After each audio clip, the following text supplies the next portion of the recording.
Հարգելի գործընկերներ, շնորհակալություն ենք հայտնում մեր հրավերին արձագանքելու համար։ Այսօր Կենտրոնական բանկը իր խորհրդի որոշմամբ անփոփոխ թողեց վերաֆինանսավորման տոկոսադրույքը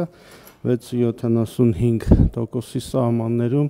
Պարոն Գալստյանը կներկայացնի հաղորդագրությունը, որից հետո կարող եք հարցերով դիմել։ Շնորհակալություն։ Շնորհակալություն։ 25 թվականի նոյեմբերի 4-ի նիստում Կենտրոնական բանկի խորհուրդը որոշեց անփոփոխ թողնել վերաֆինանսավորման տոկոսադրույքը սահմանելով 6.75%։ 2025 թվականի 3-րդ եռամսյակում 12-ամսյա գնաճը փոքր-ինչ արագացել է, սեպտեմբերին կազմելով 3.7%, այդ ընթացքում 12-ամսյա բնականon գնաճը ևս ավելացել է, կազմելով 3.5%։ 2025 թվականի 3-րդ եռամսյակում համաշխարհային տնտեսությունում եւ Հայաստանի հիմնական գործընկեր երկրներում պահանջարկի աճի հետագա դանդաղման, իսկ ԱՄՆ-ում զուգահեռաբար նաեւ գնաճի արագացման ռիսկերը պահպանվում են։ ԱՄՆ-ի առևտրային քաղաքականության եւ դրա մակրոտնտեսական ազդեցությունների շուրջ անորոշությունը դեռևս առկա է։ Միջնաժամկետում ԱՄՆ-ի պետական պարտքի մեծացման պայմաններում բարձր է մնում երկարաժամկետ տոկոսադրույքների աճի շուրջ անորոշությունների մակարդակը։ ԱՄՆ-ում սպառման աճի բարձր տեմպը շարունակում է նպաստել հարաբերականորեն բարձր տնտեսական աճի եւ գնաճային միջավայրի ձևավորմանը։ Այդուհանդերձ ԱՄՆ-ում ֆինանսական ակտիվների գների հնարավոր ճշգրտման եւ աշխատաշուկայի պայմանների թուլացման ռիսկերը կարող են բացասական ազդեցություն ունենալ միջնաժամկետ աճի հեռանկարների վրա։ Միևնույն ժամանակ Հայաստանի հիմնական գործընկեր մյուս երկրներում միջնաժամկետ աճի եւ պահանջարկի թուլացման ռիսկերն աստիճանաբար առարկայանում են։ Նավթի համաշխարհային գները շարունակում են նվազել, իսկ պարենի համաշխարհային գների աճը որոշակիորեն մեղմվել է։ Այնուամենայնիվ, աշխարհաքաղաքական անորոշությունները եւ միջազգային առևտրային հարաբերություններում լարվածությունը շարունակում են համաշխարհային տնտեսությունում գնաճի տատանողականության աղբյուր հանդիսանալ։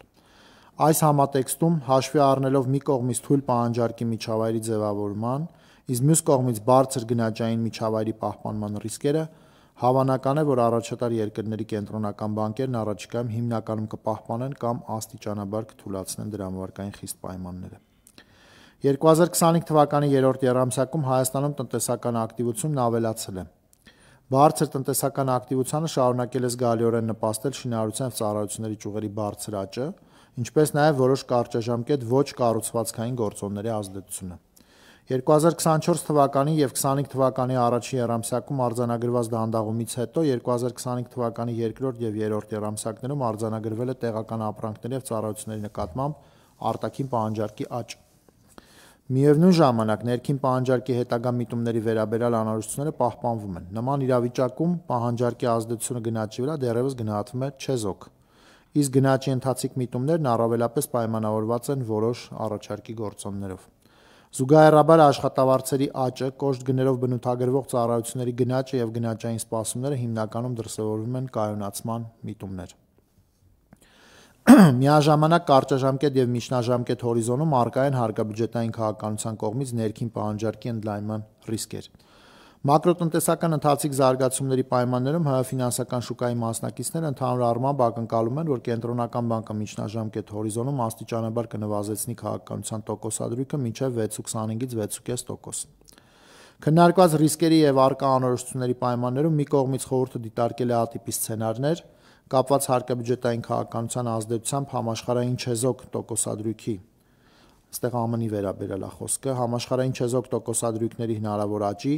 ինչպես նաև ներքին տնտեսությունում ավելցուկային պահանջարկի պայմանների ձևավորման հետ, որոնք պահանջում են շուկայական սպասումների համեմատությամբ քաղաքականության ավելի բարձր տոկոսադրույքների ուղի։ Մյուս կողմից խորհուրդը քննարկել է B տիպի սցենարներ, ներառյալ համաշխարհային տնտեսության աճի դանդաղման հեռանկարի եւ անշարժ գույքի գների հնարավոր աստիճանական ճշգրտման պայմաններում տնտեսությունում թույլ պահանջարկի միջավայրի ձևավորման եւ խորացման վերաբերյալ ռիսկեր, որոնք ենթադրում են շուկայական սպասումների համեմատությամբ քաղաքականության ավելի ցածր տոկոսադրույքի ուղի։ Արդյունքում կարևորելով ատիպի սցենարներից բխող մակրոտնտեսական ազդեցությունների կառավարման անհրաժեշտությունը, ՀՀ Կենտրոնական բանկի խորհուրդը ներկա շրջափուլում որոշեց անփոփոխ թողնել վերաֆինանսավորման տոկոսադրույքը։ Խորհուրդը կշարունակի մշտադիտարկել տնտեսության զարգացման սցենարները եւ պատրաստ է ձեռնարկելու համարժեք գործողություններ միջնաժամկետ հորիզոնում գնաճը 3% նպատակի եւ գների կայունության ապահովման համար։ Շնորհակալություն։ Սպուտնիկ Շնորհակալություն։ Կարելի է ենթադրել, որ հիմնական մեսեջը, այսինքն եզրակացությունը խորհրդի նիստից ԱԵՎ տիպի ռիսկերի բալանսավորման մոտավորապես նույնն է, ինչ եղել է նախորդ նիստի արդյունքներով։ Մեծ հաշվով այո, բայց երկու դիտարկում մենք շարունակաբար նկատում ենք, որ երկու կողմերի ռիսկերի էականությունը որոշակի չեզոքանում է։ Այսինքն, եթե մենք B-տիպի ռիսկերի մեջ ժամանակի ընթացքում նայում էինք, որ անշարժ գույքի գների հնարավոր գահավիժում, անկում եւ այլն, հիմա ինքը շատ ավելի մեղմ ու հարաբերականորեն հանդարտ է տեղի ունենում ճշգրտումները գների, ու մյուս գործոններն էլ, օրինակ ֆիսկալի մասից եկող ազդակներն էլ մենք տեսնում ենք, որ կառավարությունը ֆիսկալ կարգապահության տեսանկյունից բարձունքի վրա է, հենց որ մյուս տարվա բյուջեում էլ տեսակ, որ 5.5%-ը իջացնում են բյուջեի դեֆիցիտի մինչև 4.5%, ինչը բավականին լավ է ու ֆիսկալ կայունության ու կանոնի տեսանկյունից բավականին լավ դրսևորումներ է։ Համաշխարհային տնտեսությունից ազդակների մասն էլ արդեն նշեցի, Ամերիկայում կա որոշակի անորոշություն հիմնականում կապված իրանց երկարաժամկետ վարկագծի հետ, ու այդ ամենի ներքո որոշակի մեղմում կա այն ֆոնի, որի մեջ մենք գործում ենք։ Բայց միևնույն ժամանակ ավելի forward looking առաջ նայելով մենք տեսնում ենք, որ ամեն դեպքում A-տիպի ռիսկերը խորհրդի մեծամասնությունը առնվազն քննարկումների ընթացքում այն կարծիքին էր, որ A-տիպի ռիսկերի վերաբերյալ մենք պիտի ավելի աչալուրջ լինենք ու ավելի ուշադիր հետևենք այդ ռիսկերի մատերիալիզացիային։ Եթե կարելի է եւս մեկ հատ ունեք գնահատական գնաճի ազդեցության վրա այդ քեշբեքների ծրագրի ավելացման, որը կենսաթոշակառուների համար կավելանա, բայց նաև մյուս բոլոր քաղաքացիների, այսինքն արտքաղաքատերի, ոչ բոլոր, բայց քաղաքացիների միշտ զանգվածի արտքաղաքատապանների համար։ Դեռ հաշվարկը չեն կարել, որովհետև ծրագիրը ինքնին քննարկման փուլում է։ Այսինքն մենք չունենք վերջնական ծրագիր կառավարությունից ստացված, որի վերաբերյալ մենք կարողանանք ճշգրիտ հաշվարկներ իրականացնել։ Քննարկման դե այս պայդրությամբ վերջնական լուծում չկա դեռ, այսինքն մեխանիզմները, որով դա արվելու է, դեռևս մանրամասն քննարկելու կարիք կա, ու դա պիտի որոշվի ով ինչ անելու այդ ընթացքում, որովհետև այնտեղ մի քանի սխեմա է քննարկվում, բայց վերջնական որոշում չկա։ Հենց վերջնական որոշումը եղավ, մենք այդ թիվը կհաշվենք, այդտեղ որևէ այդպես մեծ խնդիր չկա։ Հայ Մակարյան։ Շնորհակալություն, պարոն Գալստյան, կխնդրեմ մի քիչ ավելի նորից պարզ ներկայացնեք վերաֆինանսավորման տոկոսադրույքի նախ նվազեցումը վերջին 1 տարվա կտրվածքով մոտ կրկնակի նվազել է եւ այսինքն հիմնականում գնաճով էր պայմանավորված ու գնաճի 3.5%-ը ինչով է բացատրվում, այստեղ դուք համաշխարհային շուրջ տենդենսներով զարգացումներով խոսեցիք, կոնկրետ մեր մոտ Հայաստանում ինչ ֆինանսական փոփոխություններ են տեղի ունեցել, որ նպաստում է գների աճին եւ այս փոփոխությունները վերաֆինանսավորման տոկոսադրույքի կամ անփոփոխ թողնելը ինչքանով կնպաստի գնաճի զսպմանը։ Ուրեմն ես եթե ճիշտ հասկացա հարցը վերաբերում է նրան, թե 10.75-ից որը պիկներ, այդ մի տարի առաջ չէր, շատ ավելի առաջ էր, մենք ինչ ճանապարհ ենք անցել ու ոնց է մեզ հաջողվել իջեցնել գնաճը եւ դուք հիշում եք, որ COVID-ին հաջորդող ժամանակաշրջանում մենք ունեցանք գնաճ, որը մեր թարգետից մոտ կրկնակի բարձր էր, այսինքն թարգետը 4 էր, մենք 8 գերազանցող գնաճ ունեինք։ Ու Հայաստանի կենտրոնական բանկը աշխարհի երևի առաջի կենտրոնական բանկերից էր, որ ժամանակին ու ճշգրիտ բարձրացրեց տոկոսադրույքը։ Մենք դա արեցինք 20 թվականի դեկտեմբերից սկսած։ Տոկոսադրույքը 4.25%-ից բարձրացավ մինչև 10.75%, որպեսզի կանխենք անցանկալի զարգացումները գնաճային ֆոնի եւ գնաճային սպասումների ապախարսխման տեսանկյունից։ Որից հետո դա մեզ հաջողվեց ու այդտեղ կարճ պերիոդ մենք արդեն շատ մոտ էինք մեր գնաճի թիրախին, բայց տեղի ունեցավ ռուս-ուկրաինական հակամարտությունը, որը եւս անսպասելիորեն ստեղծեց արտաքին պահանջարկի ահագին մեծ ալիք, որը Հայաստանում գնաճը նորից տարավ վերև, այսինքն կենտրոնական բանկը եւս ստիպված էր արձագանքել այդ իրողությանը, որից հետո մենք այդ ալիքը հաղթահարելուց հետո 2023 թվականի հունիսից կարծեմ սկսեցինք արդեն մեղման փուլը, ու այս պայդրությամբ, ինչպես ճիշտ նշեցիք, մենք հասել ենք 6.75%-ի, մեր վերջին նվազեցումը եղել է փետրվար ամսին, դրանից հետո մենք կայուն ենք պահել տոկոսադրույքները, ու հիմնականում խոսում ենք IFB տիպի ռիսկերի մասին, նախորդ հանդիպումների ընթացքում խորհուրդը շատ ավելի մտահոգ էր այդ ռիսկերի իրականանալով, Այս պայդրությամբ, ինչպես ես պատասխանեցի նախկին գործընկերոջ հարցին, գործընկերոջ նախկին հարցին, մենք ավելի մեղմ ենք տեսնում այդ ռիսկերի մատերիալիզացիայի կամ դրսևորման հավանականությունը, ուստի մեր քաղաքականությունը այս պայդրությամբ մեր կարծիքով բավականին adekvat է, որովհետև մենք ունենք նախ շատ նեյտրալ տոկոսադրույքը շատ մոտ է այն տոկոսադրույքին, որը որ մենք ունենք, եւ հնայի աճը շատ մոտ է պոտենցիալին, ուստի մենք կարծում ենք, որ շատ լավ դիրքում ենք, որովհետեւ ունենք բարձր տնտեսական աճ ու ցածր գնաճ։ Գնաճի վերջի որոշակի աճը ոչ մեծ չափով 3.7% այս պայդրությամբ, ինքը հիմնականում պայմանավորված է առաջարկի գործոններով, ու ինչպես գիտեք, կենտրոնական բանկերը որպես կանոն զերծ են մնում առաջարկի գործոններին, որոշակի արձագանքելուց, որովհետև հիմնական մեր գործը հանդիսանում է պահանջարկի կոմպոնենտով պայմանավորված գնաճի կառավարումը։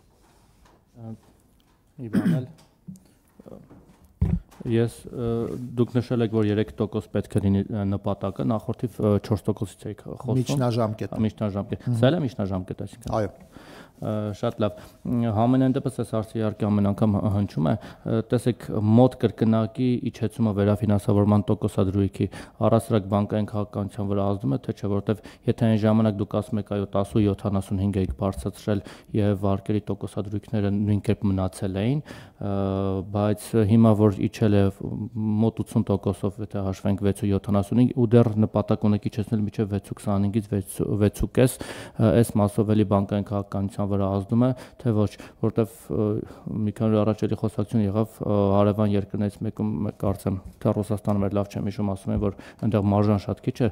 տոկոսադրույքների, այսինքն բանկերի ֆինանսական այդ եկամուտը, Հայաստանում մոտ կրկնակ է կամ չգիտեմ, գոնե մի 10%-ի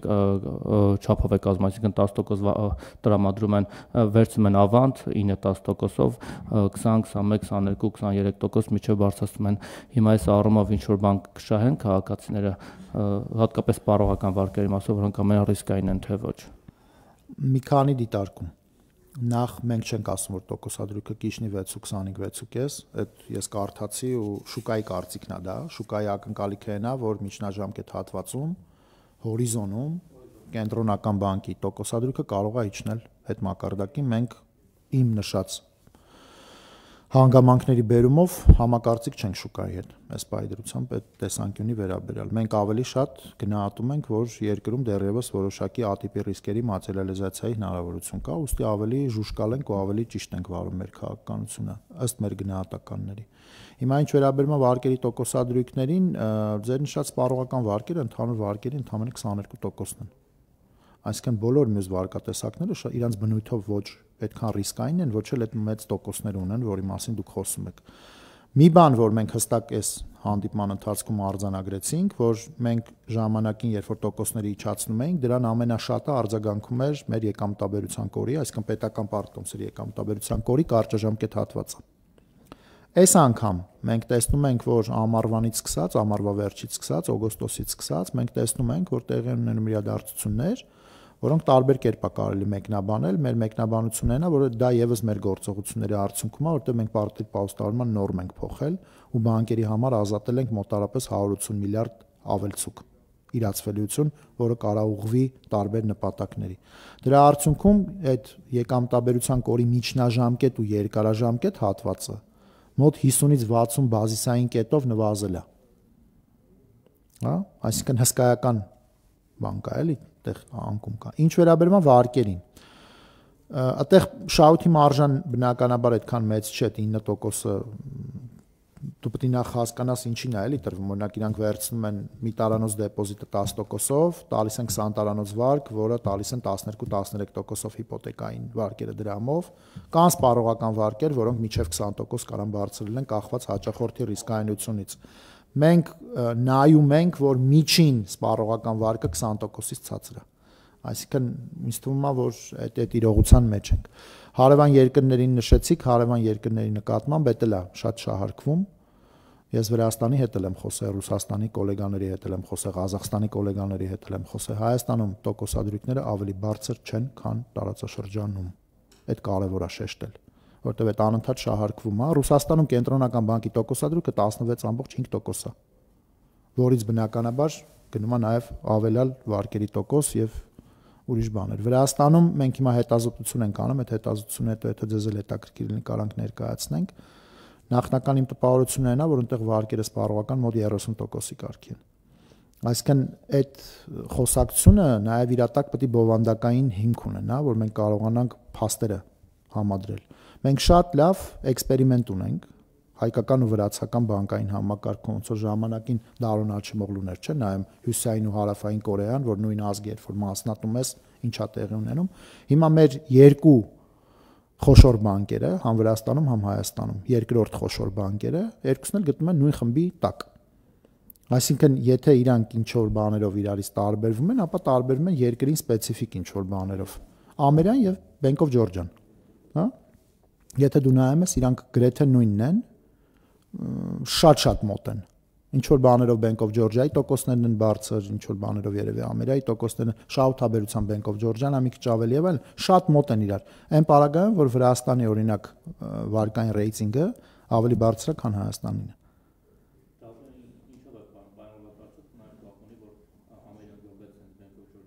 Չէ, բացարձակ դրա հետ կապ չունի, ինքը հիմնականում պայմանավորված է մրցակցային միջավայրով, պայմանավորված է առաջարկով, պահանջարկով ու բանկային բիզնեսի սպეციფիկայով։ Ձեր ասացի հիման վրա Ռուսաստանում ձեր ասացի հիման վրա ես գիտեմ, որ դրա համար էլ ավանդները շատ ավելի բարձր տոկոսադրույքներով են վերցում, դրա համար շատերը խթանում են, այսինքն շատերը նպատակ ունեն գնալ հենց ավանդ տնել, այլ ոչ թե բանկերը ավանդ են վերցնում, այլ ոչ թե կենտրոնական բանկից են վերցնում։ Կարող այդպես ֆենոմենալ լինի, վարկերն բնականաբար ավելի բարձր են, քան ավանդների տոկոսադրույքը, հա, եթե ավանդները ժամանակին վերցնում են 22, 23, 24, 25%-ով, բնականաբար դուք այդտեղից կարող հաշվեք, թե ինչ տոկոսով են եղել վարկերը Ռուսաստանում։ Արկա մի քանի հարց ունեմ հերթով տամ։ Էկոնոմիկայի նախարարը կանխատեսում է 7% տնտեսական աճ 2025 թվականի արդյունքներով։ Դուք իր լավատեսությունը կիսում եք։ Կենտրոնական բանկը գիտեք, որ կանխատեսումներ չի անում, մենք բազմիցս դրա մասին խոսել ենք, մենք սցենարներ ենք դիտարկում։ Եթե ես չեմ սխալվում, շուկայի կանխատեսումների համաձայն մոտարապես 5-4% է, եթե չեմ սխալվում, մեր 5.2, վերջին կանխատեսումները 5.2%։ Ֆինանսական շուկայի մասնակիցների գնահատականների համաձայն։ Երկրորդ հարցը հիմա նոր մեքենայության ֆինանսական սխեմաներ են գործածվում Հայաստանում, մասնավորապես այդ Ադրբեջանից փոխանցել, իբր թե կենտրոնական բանկից աշխատակից է զանգում մարդկանց, նաև մի դեպք Դավիթ Խաչատյանն արձանագրեց ավականու, որ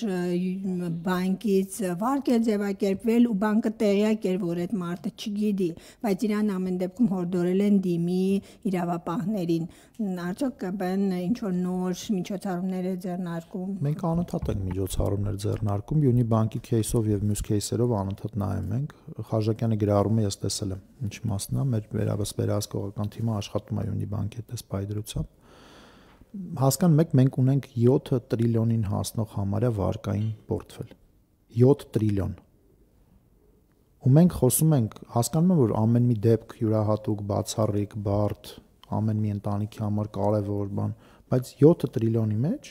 մենք ունենք ինչ-որ դեպքեր, որոնց մասին տենց խոսում ենք, այս մի դեպքը, հետո այս մի դեպքը, հետո այս երկու դեպքը։ Բնականաբար չի կարա տենց դեպք չլինի, չկա երկիր,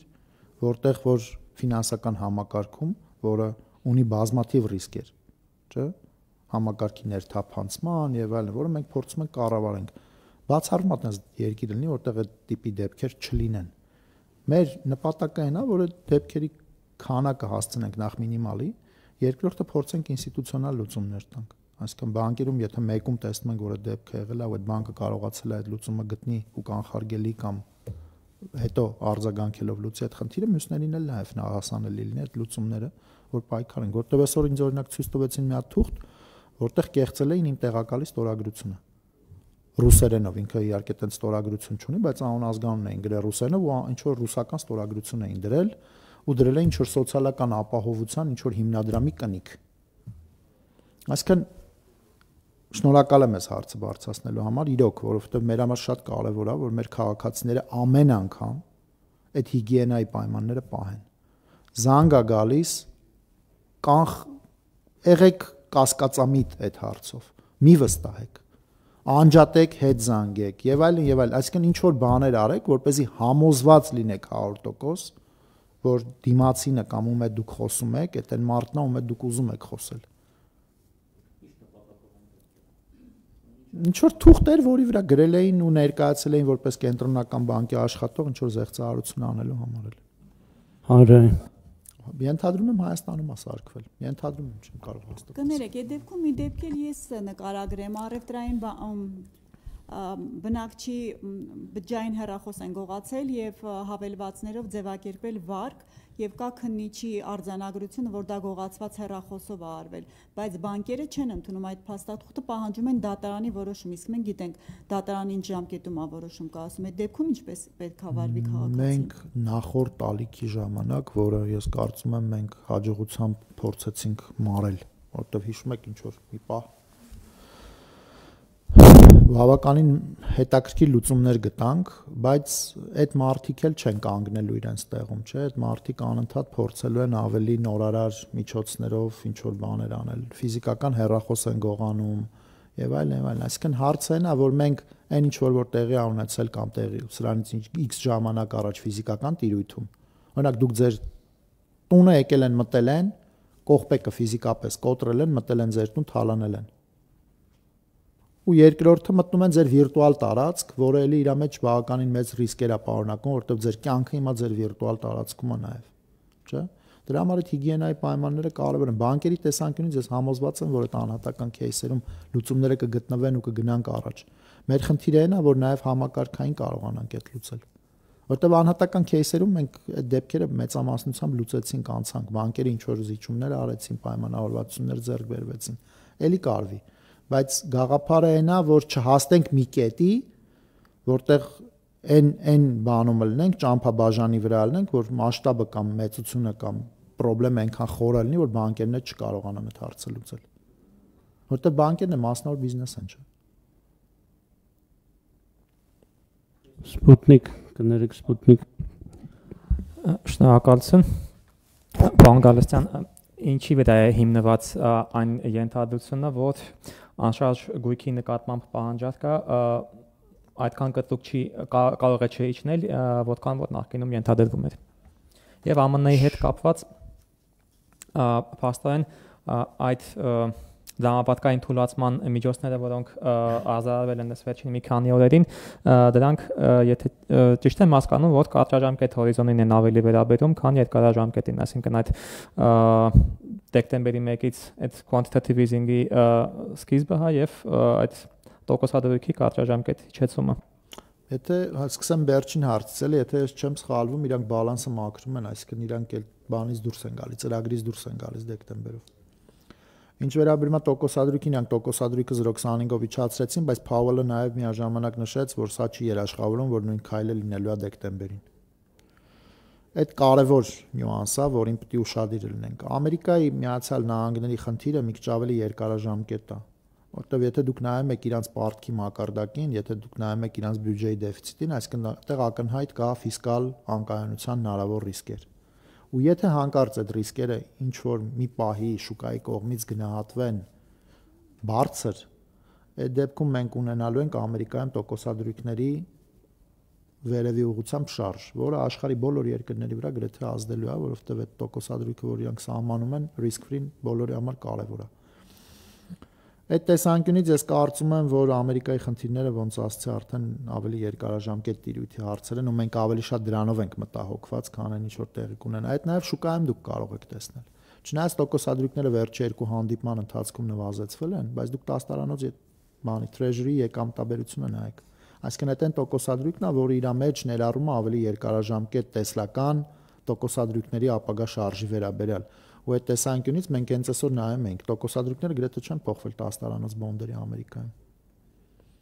Ու այդ նաև ազդակ է, էլի, քաղաքականություն իրականացնողներին ինչքանով է ստացվում շուկայում ոնց որ բան անել, խարսխել գնաճային սպասումների էլեմենտը։ Առաջին հարցը անշարժ գույքի հետ կապված է։ Ինքը ոչ թե բան է, կանխատեսում է կամ կանխազգացում է, ինքը իրական փաստերի վրա հիմնված է։ Մենք նայում ենք վերջին մի քանի ամիսների ընթացքում գների անկումը 0.1 ինչ որ sense թվեր է։ Երևանում որոշակի ավելի դանդաղում կա, մարզերում կոմպենսացումը բնականաբար այդ հիպոթեկային հետ կապված ծրագրերով, վերադարձի հետ կապված ծրագրերով, բայց դուք հիշում եք, մենք ֆինանսական կայունության հաշվետվության մեջ պարբերաբար նշում էինք, որ կա ռիսկ, որ կարող է այդտեղ լինի 20-ից 30% գների ճշգրտում։ Ու այդ պարագայում մենք մտածում էինք ինչ կլինի գների հետ, ինչ կլինի ակտիվության հետ, ինչ կլինի ֆինանսական համակարգի հետ։ Հիմա այս պայդրությամբ ինչ եմ ասում եմ, որ այն հորիզոնում, որ մենք դա նայում ենք, մենք արդեն որոշակի ժամանակ անցել ենք, ռիսկերի մատերիալիզացիան տեղի չի ունենում։ Այսինքն ինքը շատ ավելի մեղմ է ու սահուն է, ինչը բոլորիս շահից է բխում ու կարևոր է։ Այսինքն դուք դա եզրակացրել եք փաստական տվյալների ինչ-որ զանգվածի հավաքվելու վրա, թե նաև բնակչության նո այդ հիպոթեքի դինամիկայի, ասենք, նոր նայել ենք փաստական մեզ տրված մեր գործընկերների կողմից, կադաստրի գործընկերների կողմից հաշվարկվող գործարքների ու գների ինդեքսը, ինչպես նաև խոսել ենք մի քանի մեծ կառուցապատողների հետ ու տեսնում ենք, որ այդ մեծ կառուցապատողների մոտ օրինակ գնման գործարքները բավականին լավն են։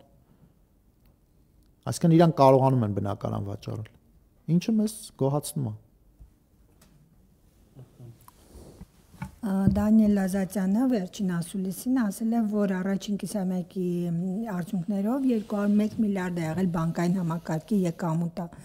Արդյոք կենտրոնական բանկը ինչ որ կանխատեսում ունի տարվա կտրվածքով ինչ եկամուտ է ակնկալվում, կբարձրանա քիչ։ Չէ, այդտեղ ինձ բարդ կանխատեսելու բան չկա, հեսա երրորդ եռամսյակն էլ ավարտվել է, հեսա բանով թվերը կա չէ արդեն կարծեմ սեպտեմբերի վերջով։ Շահույթի թվերը ունենք, այնտեղ տակը մի երամսյա կա մնում, որպես կանոն դեկտեմբերը ավելի ակտիվ ամիս է ալնում վարկավորման բանի տեսանկյունից, այդտեղ մի քիչ կարող է շահույթը ավելի մեծ լինի, բայց նաև դուրսգրումներ են ելնում տարվա վերջով, դրա համար այդ երկու թիվը կարելի է համադրել, ինչ որ թիվ անել, մենք չենք հաշվում այդ թիվը։ Եվ իմ վերջի հարցը, ուրեմն դուք նշեցիք, որ տնտեսական խաղացողները ակնկալիք ունեն իջեցման միջնաժամկետում։ Իսկ կենտրոնական բանկի քաղաքականությունը որն է, որտեղ որոշ բանկեր արդեն սկսել են դեպոզիտներով տոկոսները իջացնել։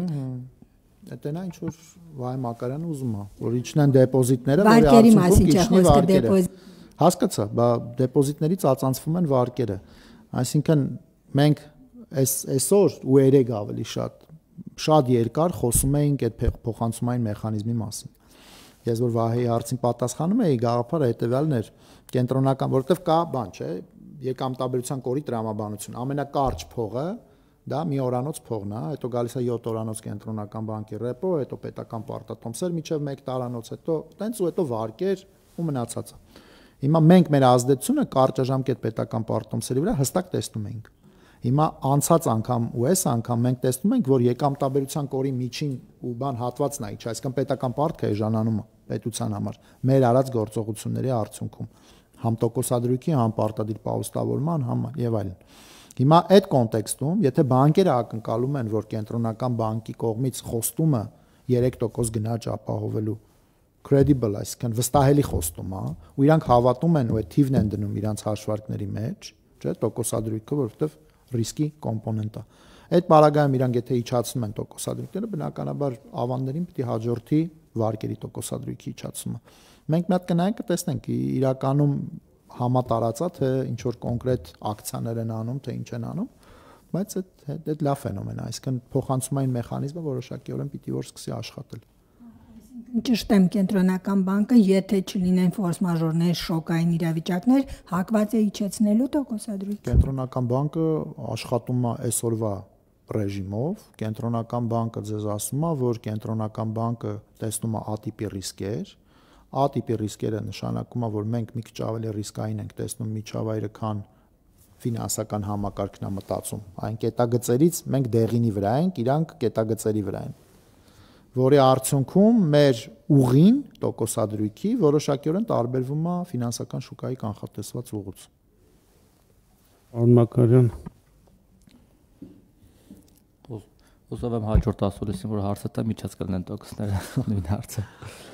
Պարոն Գալստյան, ես մի հարց ունեմ կրիպտո արժույթների հետ կապված, կենտրոնական բանկը կրիպտոակտիվների, այո, կենտրոնական բանկը լիցենզավորում է սահմանել եւ 12 ամիս ժամկետ է տրամադրել այդ բիզնեսով զբաղվողների համար հունվարի 1-ից, եթե ճիշտ եմ հիշում։ Մեր օրենքը ընդունվեց հուլիսի 4-ին։ Ենթաօրենսդրական ակտերը պիտի պատրաստ լինեն մինչև այս տարվա վերջ, որին կհաջորդի այդ մի տարին։ Այսինքն մենք հունվարից տալու ենք մի տարի, որովհետև հիմա այս պայդրությամբ ինչ ենթաօրենսդրական ակտ մենք քննարկում ենք, սահմանում ենք ներսում, անում ենք, սկսում ենք ինդուստրիայի հետ քննարկել,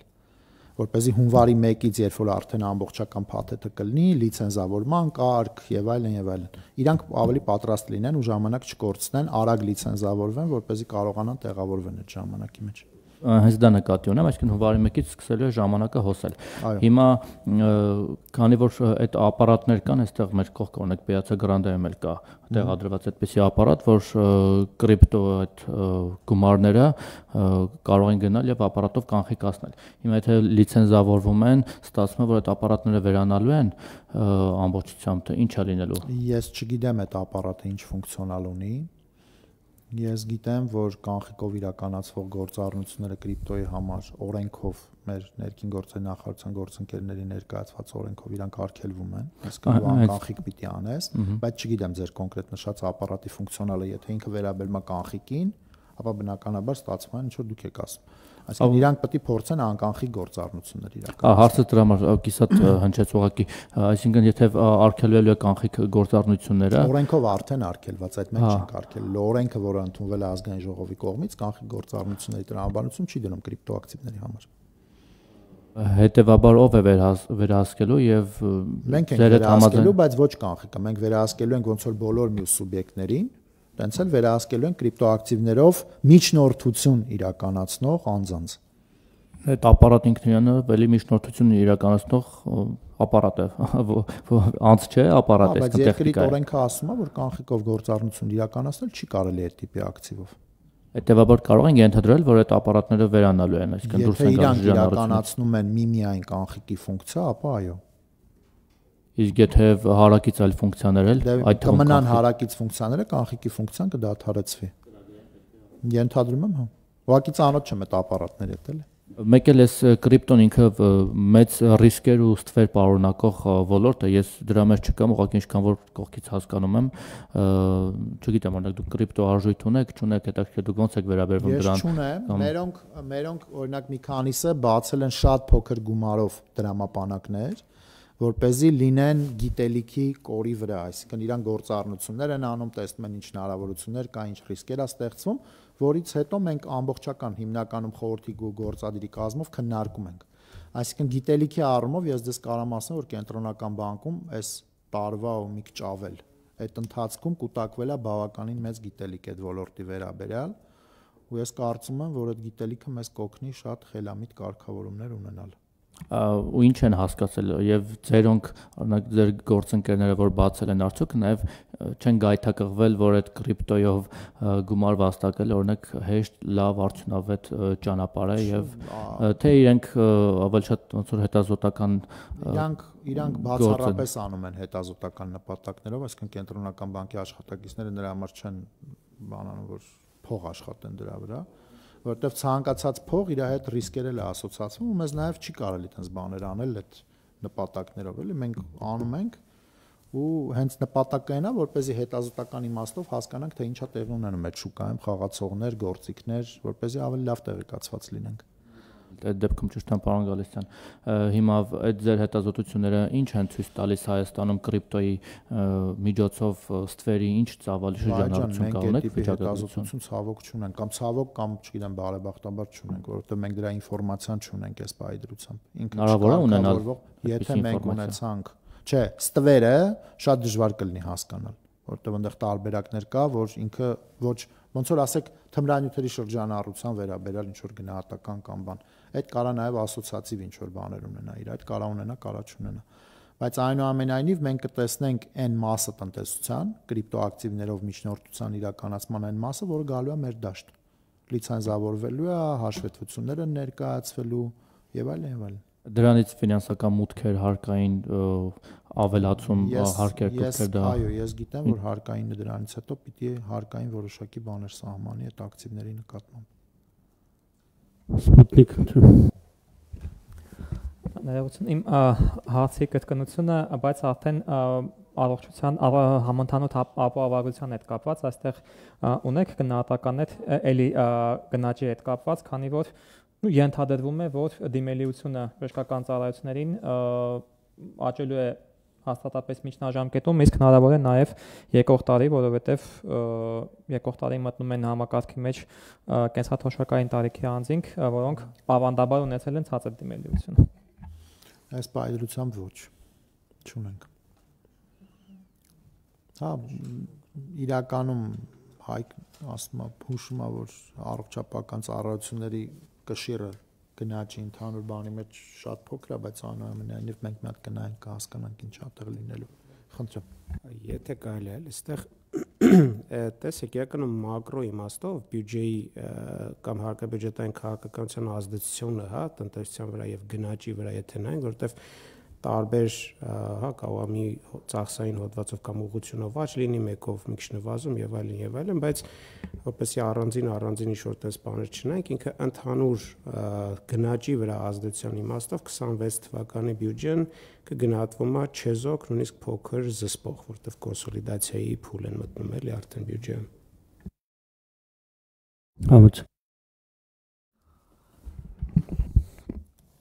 Շնորհակալություն, կապված ծառայությունների հետ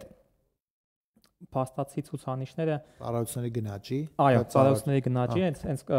չկարգավորվող, հա, կորսկներով ընդհանրվող, այստեղ օրինակ կացության Եվրոպայի սննդի կազմակերպում հունվար-օգոստոսի տվյալները վիճվարչության 4.4% է,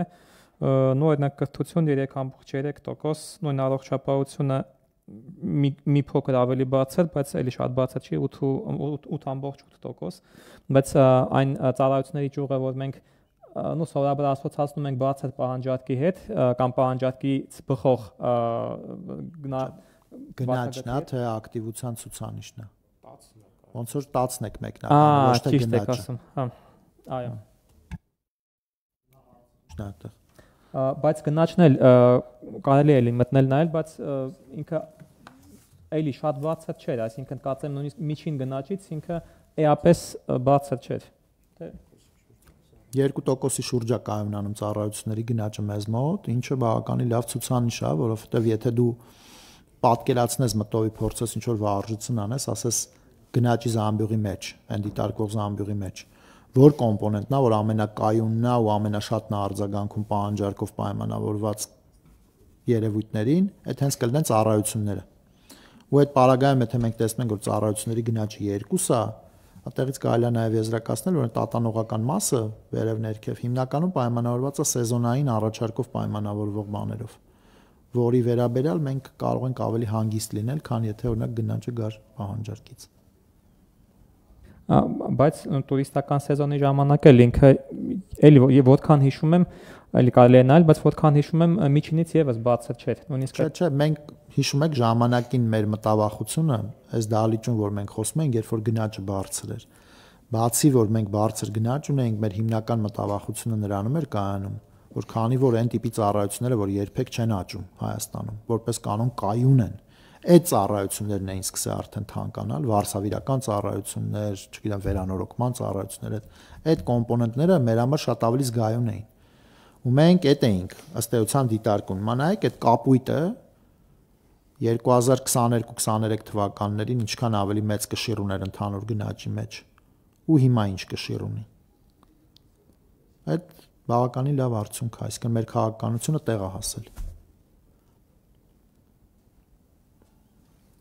Այլ հարցեր։ Շնորհակալություն։ Ֆինանսական շուկայի սպասելիքները ինչի վրա են հիմնված այդ տոկոսադրույքի, ինչու են նրանք ավելի ցածր, քան դուք եք առայժմ ունեք ձեր հորիզոնում, հա, ըստ փաստացի որոշումների։ Կարճաժամկետ կանխատեսումներ են անում, բայց նաև մենք հետաքրքիր վարժություն ունենք, որը երևի թե կխորացնենք, մենք փորձում ենք հասկանանք այնց ինչով է պայմանավորված իրանց աշխարհընկալումը։ Այսինքն իրանք մեզ պատմում են իրանց պատմությունը տնտեսության զարգացման, գնաճի եւ այլն, որը փորձում ենք համադրենք իրանց գնահատականների հետ։ Մարդիկ մի քիչ ավելի այլ կերպ են տեսնում, քան մենք, ինչը նորմալ է, այսինքն աշխարհի բոլոր երկրներում, բոլոր շուկաներում տարբեր խաղացողներ, տարբեր տեսակետներ են ունենում իրավիճակի վերաբերյալ։ Մենք ավելի դուրս են գալիս այս մեր նոր ворթեգրած քաղաքականության տեսանկյունից, որը հիմնականում նրա մասին է, որ մենք մեր տնտեսությանը, մեր բնակիչներին, մեր մարդկանց հերրու պահենք ամենավատագույն սցենարներից, որ կարող են տեղի ունենալ, dark corners, least regret բան եւ այլն, ամեն ինչ դրա մասին է։ Ու հիմա մենք կարծում ենք, որ մենք մի քիչ ավելի զգուշավոր ենք, քան շուկան, ինչը երևի թե նորմալ է։ Իսկ այդ տարբերությունը, որոշակի, հա, որը որ հիմա կա ԿԲ-ի, հա, բայց եթե նայում ես այսօրվանով, որովհետեւ իրանցն է չգիտենք այսօրվանն է թե չէ, որովհետեւ իրանք ասում են մի տարվա հորիզոնում կարա տեղի ունենա այս եւ այլն եւ այլն։ Բայց միշտ է եղել է տարբերությունը, եթե ինքը, ասենք, վերջին մի 10-15 տարվա ընթացքում եղել է, հետեւաբար այն երևի դարձել է ֆոնային եւ ինֆորմացիայի առումով չեզոք է։ Եթե այն տատանվում է, ապա որոշակի ինֆորմացիա։ Մենք այդ սկսեցինք չափել այս նոր framework-ի ներքո, որտեղ baseline-ն էինք տալիս, մենք baseline-ը փոխարինեցինք market expectation-ներով, չէ՞։ Եվ մի բան ավելացնեմ, ուղղակի զուտ սա կարող է ավելի շատ sense հայտարարության նման հնչի, որովհետև սա կարծում կարևոր է մեր հաղորդակցման գործիքներից մեկն է, յուրաքանչյուր երամսյակ տոկոսադրույքի որոշումից հետո, երբ որ հրապարակում ենք նաև դրամարկային քաղաքականության ծրագիրը, մենք հաջորդ օրը ժամը 4-ին, այսինքն չորեքշաբթի ժամը 4-ին ունենում ենք, որը բանը, հա, on-line հեռարձակվում է, live հեռարձակվում է, հանդիպում ֆինանսական հատվածի վերլուծաբանների հետ, որը live հեռարձակվում է եւ եթե ավելի մի քիչ տեխնիկական կամ տնտեսագետ ավելի ֆինանսիստ հատվածի համար, կարծում դա նաև հետաքրքրական կլինի լսելու հետևելու այդ հանդիպումներին եւս։ Ու այնտեղ այդ հարցադրումների մեծ մասը նաև դուք կտեսնեք հենց ֆինանսական շուկայի մասնակիցները, երբ որ մեր թիմի ներկայացնողների հետ խոսում են, այնտեղ նաև իրենց սցենարների մասին որոշակի պատկերացում կամ իրենց պատկերացումների մասին նաև ավելի առարկական կարող եք հասկանալ կամ գուշակել կամ ընկալել։ Բայց նաև ակտիվության ցուցանիշը, եթե հյուրանոցային եւ ռեստորանային հատվածը 4.4 աճ է ցուցաբերում, որը կրկին միջին տնտեսական աճից ցածր է, արդյոք դա եւս չի վկայում, որ այդքան էլ մեծ խնդիր չի ավելցուկային պահանջարկի ռիսկը, եթե փաստացի աճ այդ ոլորտի, այդքան էլ բաց է։ Ես իմ խոսքում հենց սկզբից նշեցի, որ մենք պոտենցիալին շատ մոտ ենք, այսինքն մեր output gap-ը որոշակի մոտա կամ փակված է, ասենց ասենք, կամ ինչ որ որոշակի դրական է, կամ որոշակի չգիտեմ ինչա, բայց ամեն դեպքում մենք շատ մոտ ենք մեր պոտենցիալ հնային։ Ինչը ձեր ասացի ավելի մակրո բոլորով, բանով, ընդհանուրով էլի, ոչ թե կետային, ընդհանուր մեր հնան աճով տնտեսությունը մոտ է իր պոտենցիալին։ Արամ ջան, ներողություն տուր տվեք, արդեն եթե հարցեր լինի ընթացքում։ Շնորհակալություն։